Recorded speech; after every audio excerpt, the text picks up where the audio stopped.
argomenti stasera avremo modo di gustarli proprio. Ecco, io volevo cedere la parola al Presidente Ruffato. Grazie. Buonasera a tutti. Ieri, quando ho ricevuto la delegazione, appunto, la vostra delegazione, di cui faceva parte l'ingegner Busato, l'avvocato Cantarutti e il segretario Pizzati, ecco. Avevo promesso che sarei passato questa sera per un saluto, ma poi sapete che io abito a 2 chilometri da qua, sì che mi sembrava anche in un certo qual modo doveroso passare per un saluto a un incontro di questo tipo.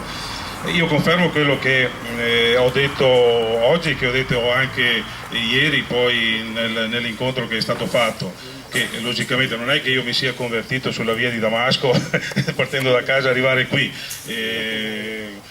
Ho delle posizioni diverse, le ho manifestate, se avete letto i giornali, anche oggi, ma credo che il vostro modo di proporvi e soprattutto anche le idee che manifestate, magari anche avallate, siamo d'accordo di sentirci per documentarle anche, e credo che meritino senz'altro ascolto, ma e poi quello che state facendo sta movimentando un po' quello che sono i cittadini, facendo crescere quella sensibilità verso e attenzione a un problema che effettivamente esiste.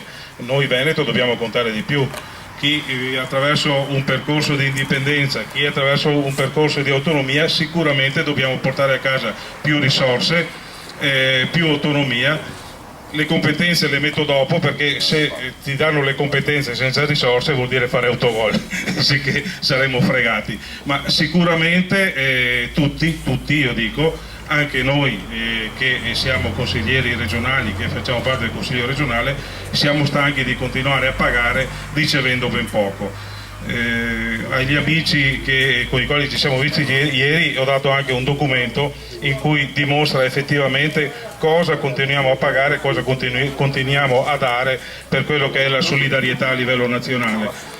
Da parte mia io dico non è che non dobbiamo tenere presente alcune cose, ma almeno una parte di quelle risorse debbono restare anche a noi, perché visto che paghiamo abbiamo anche il diritto di avere servizi proporzionati a quello che diamo.